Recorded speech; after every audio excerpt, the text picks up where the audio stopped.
பார்த்து கொண்டிருப்பது நியூஸ் 21 செய்திகள். தமிழ்நாடு செய்திகளை உடனுக்குடன் தெரிந்து கொள்ள நியூஸ் 21 செய்திகளை பாருங்கள். ராணிப்பேட்டை மாவட்டம் வாலாஜாபேட்டை அடுத்த தென்கடம்பந்தங்கள் ஊராட்சியில் ஊரக வளர்ச்சி மற்றும் ஊராட்சித்துறை சார்பில் பெரிய ஏரி புனரமைத்தல் மற்றும் சிறுபாசன ஏரி புனரமைக்கும் பணிகள் திட்டத்தின் கீழ் ரூபாய் 6,62,000 மதிப்பீட்டில் புனரமைக்கப்படும் பணிகள் மாவட்ட ஆட்சியர் முனைவர் சந்திரகலா தலைமையில் நடைபெற்றது. இந்த நிகழ்விற்கு தமிழக கைத்தறி மற்றும் துணிநூல் துறை அமைச்சர் ஆர். காந்தி சிறப்பு விருந்தினராக வருகை தந்து ஏரியில் சிறப்பு பூமி பூஜை செய்து அடிக்கல் நாட்டி பச்சை கொடி காண்பித்தபடி பணிகளை தொடங்கி வைத்தார். அதனைத் தொடர்ந்து ஏரியில் புனரமைக்கப்படும் இடத்தை மேற்கொள்ளப்படும் வரைபடத்தை ஊரக வளர்ச்சித்துறை அதிகாரிகள் அமைச்சரிடம் காண்பித்தனர். அதனைத் தொடர்ந்து கிராமத்தில் உள்ள பொதுமக்கள் அனைவரும் தங்கள் பிரச்சனை மனு வாயிலாக அமைச்சரிடம் வழங்கினார்கள். நிகழ்வில் ஊரக வளர்ச்சி திட்ட இயக்குனர் ஜெயசுதா, வாலாஜா ஒன்றிய பெருந்தலைவர் சேஷா வெங்கட் மற்றும் மக்களால் தேர்ந்தெடுக்கப்பட்ட உள்ளாட்சி பிரதிநிதிகள், அரசு அதிகாரிகள், கிராம பொதுமக்கள் என பலர் கலந்து கொண்டனர். பின்னர் ராணிப்பேட்டை மாவட்டம் நெமிலி அடுத்த உளியநல்லூர் கிராமத்தை சேர்ந்த பாஸ்கர் வயது 40 கூலி வேலை செய்து வருகிறார். இவருடைய மனைவி சகிலா, இவர்களுக்கு சஞ்சனா வயது 13, யுவபாரதி வயது 15 என 2 பெண் பிள்ளைகள் உள்ளனர். இவர்கள் அருகிலுள்ள அரசு உயர்நிலைப் பள்ளியில் 7ஆம் வகுப்பு மற்றும் 10ஆம் வகுப்பு படித்து வருகின்றனர். இந்த நிலையில் கடந்த ஜூலை மாதம் உறவினர் வீடு கட்டுமான பணி நடைபெற்று வந்துள்ளது. அங்கு மழை வந்ததால் இளைய மகள் சஞ்சனா மாடியில் உள்ள துணியை எடுக்க சென்றுள்ளார். அப்பொழுது எதிர்பாராத விதமாக அவருக்கு மின்சாரம் தாக்கி தூக்கி வீசப்பட்டுள்ளார். இதையடுத்து உடனடியாக அவரை மீட்டு மருத்துவமனையில் அனுமதித்துள்ளனர். மின்சாரம் தாக்கியதில் கை முழுவதும் சேதமடைந்ததால் கை எடுக்க வேண்டிய நிலை ஏற்பட்டுள்ளதால் சாதாரண கூலி வேலை செய்து குடும்பத்தை நடத்தி வந்த நிலையில் உறவினர்கள் உதவியுடன் பல லட்சங்கள் செலவு செய்து தனது மகளின் உயிரை காப்பாற்றியதாக கூறப்படுகிறது. இந்த நிலையில் நன்றாக படித்த தன் மகளுக்கு இப்படி ஆகிவிட்டதென மிகுந்த மன உளைச்சலில் குடும்பமே வேதனையில் இருந்துள்ளனர். இச்சம்பவம் குறித்து மாவட்ட நிர்வாகத்திற்கு வந்த தகவலின் அடிப்படையில் பாதிக்கப்பட்ட சிறுமிக்கு செயற்கை கை பொருத்த வேண்டுமென மாவட்ட ஆட்சியர் சந்திரகலா உறுதி அளித்ததை தொடர்ந்து சிறுமிக்கு கை அளவிடும் பணி நடைபெற்றது. இந்த நிலையில் மின்சார விபத்தில் பாதிக்கப்பட்ட சிறுமியின் குடும்பத்திற்கு கைத்தறி மற்றும் துணிநூல் துறை அமைச்சர் ஆர். காந்தி ரூபாய் 6,62,000 மதிப்பிலான கலைஞர் வீடு கட்டுவதற்கான பணி ஆணையை வழங்கியதோடு பாதிக்கப்பட்ட சிறுமிக்கு கூடிய விரைவில் செயற்கை கை பொருத்தப்படும் என சிறுமியிடம் கூறினார். நியூஸ் 21 செய்திகளுக்காக பாஸ்கர்.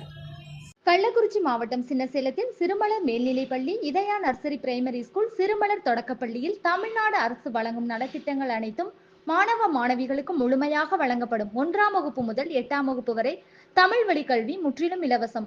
10ஆம் வகுப்பு, 11ஆம் வகுப்பு, 12ஆம் வகுப்பு மாணவிகள் 450க்கும் மேல் மதிப்பெண் எடுக்கும் மாணவ மாணவிகளுக்கு 50% கல்வி கட்டண சலுகை உண்டு. தரமான கல்வி, வளமான எதிர்காலம். மாணவ மாணவிகளை எம்பள்ளியில் சேர்க்க முந்துங்கள். மாணவ மாணவிகளின் படிப்பிற்கும் ஒழுக்கத்திற்கும் 100% வெற்றி உறுதி. தமிழ்நாடு எதிர்க்கட்சி தலைவர் அதிமுக பொதுச் செயலாளர் ஐயா எடப்பாடி அவர்களின் உத்தரவுப்படி புதுச்சேரி மாநிலம் மணவெளி தொகுதி மாநில அதிமுக துணை செயலாளர் குமுதம் புருஷோத்தமன் தலைமையில் இன்று நீர்மோர் பந்த திறப்பு விழா நடைபெற்றது.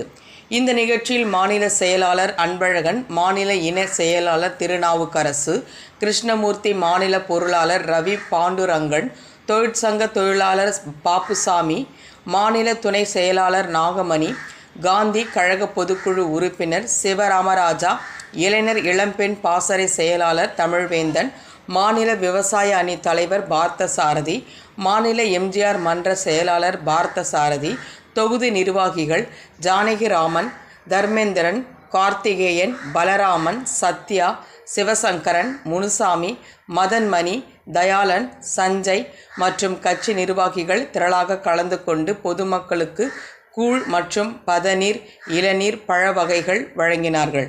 புதுச்சேரி செய்தியாளர் முருகானந்தம்.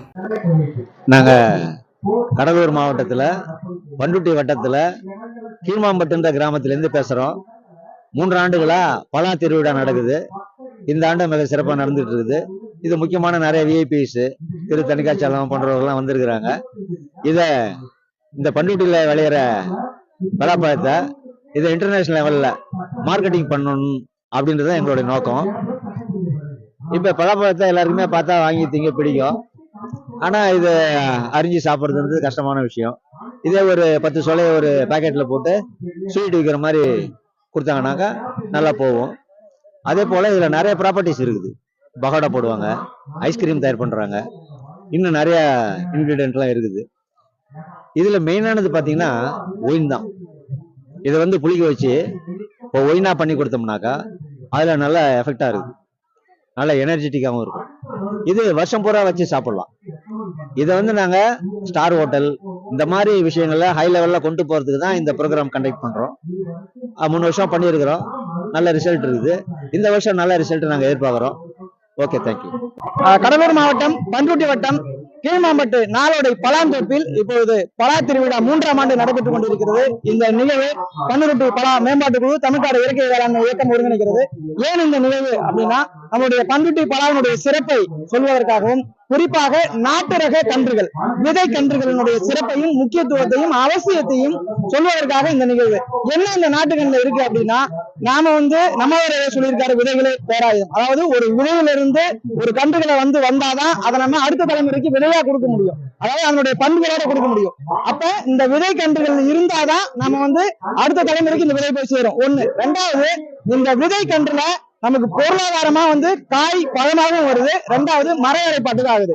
எந்த அளவுக்கு காயில வருமானம் வருதோ அதே போல நீடித்த, அதாவது ஒரு 50 ஆண்டு ஆச்சு அப்படின்னா ஒரு மரம் 1 லட்சம் ரூபாய் போகும். அப்ப இந்த பொருளாதாரம் அவசியம் இந்த மக்களுக்கு விழிப்புணர்வு ஏற்படுத்தணும். அது மட்டும் இல்லாம மக்கள் இந்த பலாவில என்னென்னலாம் மதிப்பு கொடுக்கலாம். இந்த பலாவில நம்ம பலாப்பழம் ஐஸ்கிரீம், பலாச்சுளை அல்வா, பலாச்சுளை சாக்லேட், அப்புறம் சிப்ஸ், சத்து மாவு, இது அத்தனையுமே நம்ம பண்றோம். அப்ப ஒரு பொருளை மதிப்பு கூட்டி விற்பனை பண்ண வேண்டும். அப்படி பண்ணாதான் பொருளாதாரத்தில் நம்ம மேம்பட முடியும் அப்படிங்கறத ஒரு செய்தியாகவும் இந்த நிகழ்வுல நம்ம சொல்றோம். இந்த நிகழ்ச்சியில மருந்தாகும் பலா, விருந்தாகும் பலா அப்படின்னு இந்த கருத்துல மருத்துவர், சித்த மருத்துவர் தனியாச்சலம் ஐயாவும், பலா சாகுபடியில் பூச்சி மேலாண்மை அப்படிங்கறதுல பூச்சினி செல்வம் ஐயாவும், இந்த கால்நடை வளர்ப்புல பலாவினுடைய பங்கு அதுக்காக பாக்கியராஜ் ஐயா, கால்நடை மருத்துவர் பாக்கியராஜ் ஐயா, நம்மளுடைய நடுநாட்டு கவிஞர் கண்மணி குணசேகரன் அவர்கள் இந்த நிகழ்வுல பங்கெடுத்திருக்காங்க. அது மட்டும் இல்லாமல் இந்த கடலூர் மாவட்டத்துக்கு சிறப்பு சேர்த்த அகில இந்திய குடிமைமணி தேர்வுல தேர்ச்சி பெற்ற செல்வி சரண்யா மற்றும் திரு ராஜு 2 பேரும் நிகழ்வுல கூப்பிட்டு சிறப்பு செஞ்சோம். பண்ருட்டி பலாவுக்கு புவிசார் குறியீடு வாங்கி தந்த மாளிகம்பட்டு ராமசாமி ஐயாவுக்காகவும் இந்த நிகழ்வுல சிறப்பு செய்யப்பட்டிருக்கு. அதனால பொதுமக்கள் இந்த நாட்டு ரக பலாவினுடைய சிறப்பை உணர்ந்து இதை தொடர்ச்சியா பயிர் பண்ணணும். நம்ம இந்த விதையை அடுத்த தலைமுறை கொண்டு போய் சேர்க்கணுங்கிறதுக்கு ரொம்ப நம்ம கடமைப்பட்டிருக்கோம். நன்றி, வணக்கம். தேனி வீரபாண்டி திருவிழா தேரோட்டம், லட்சக்கணக்கான பக்தர்கள் பங்கேற்பு. தென் மாவட்டங்களில் மிகவும் பிரசித்தி பெற்ற திருவிழாக்களில் ஒன்று தேனி மாவட்டம் வீரபாண்டி அருள்மிகு கௌமாரியம்மன் கோவில் சித்திரை திருவிழா. கடந்த செவ்வாய்க்கிழமை தொடங்கி வருகின்ற மே 13ஆம் தேதி வரை நடைபெற உள்ளது. திருவிழாவில் மலர் விமானம், முத்து பல்லாக்கு, பூ பல்லாக்கு என நாள்தோறும் சிறப்பு அலங்காரத்தில் அம்மன் அருள் புரிந்தார். விழாவின் முக்கிய நிகழ்வான திருத்தேரோட்டம் வெள்ளிக்கிழமை தொடங்கியது. முன்னதாக திருத்தேரில் எழுந்தருளிய அருள்மிகு கௌமாரியம்மனுக்கு சிறப்பு பூஜைகள் செய்யப்பட்டன. தேனி மாவட்ட ஆட்சியர் ரஞ்சித் சிங் மற்றும் மாவட்ட காவல் கண்காணிப்பாளர் சிவபிரசாத் பங்கேற்று திருத்தேரை வடம் பிடித்து இழுத்து தேரோட்டத்தை துவக்கி வைக்க லட்சக்கணக்கான பக்தர்கள் கரகோஷத்துடன் இழுத்து சென்றனர். 4 நாட்கள் நடைபெறும் தேரோட்டத்தின் முதல் நாளான நேற்று நிலையிலிருந்து பக்தர்களால் இழுத்து வரப்பட்ட தேர் கிழக்கு கோபுர வாசலில் அம்மன் சந்நிதியின் முன்பாக நிறுத்தப்பட்டது. நாளை மற்றும் மறுநாள் கோவிலின் தெற்கு வாயில் மற்றும் தெற்கு வாயில் வழியாக சுற்றி வரும் 4 நாட்களுக்கு திருத்தேரில் இருந்தவாறு பக்தர்களுக்கு அம்மன் அருள் பாலிப்பார். நியூஸ் 21 செய்திகளுக்காக விஜயகுமார். கள்ளக்குறிச்சி மாவட்டம் சின்னசேலத்தில் சிறுமலர் மேல்நிலைப்பள்ளி, இதயா நர்சரி பிரைமரி ஸ்கூல், சிறுமலர் தொடக்கப்பள்ளியில் தமிழ்நாடு அரசு வழங்கும் நலத்திட்டங்கள் அனைத்தும் மாணவ மாணவிகளுக்கு முழுமையாக வழங்கப்படும். 1ஆம் வகுப்பு முதல் 8ஆம் வகுப்பு வரை தமிழ் வழி கல்வி முற்றிலும் இலவசம்.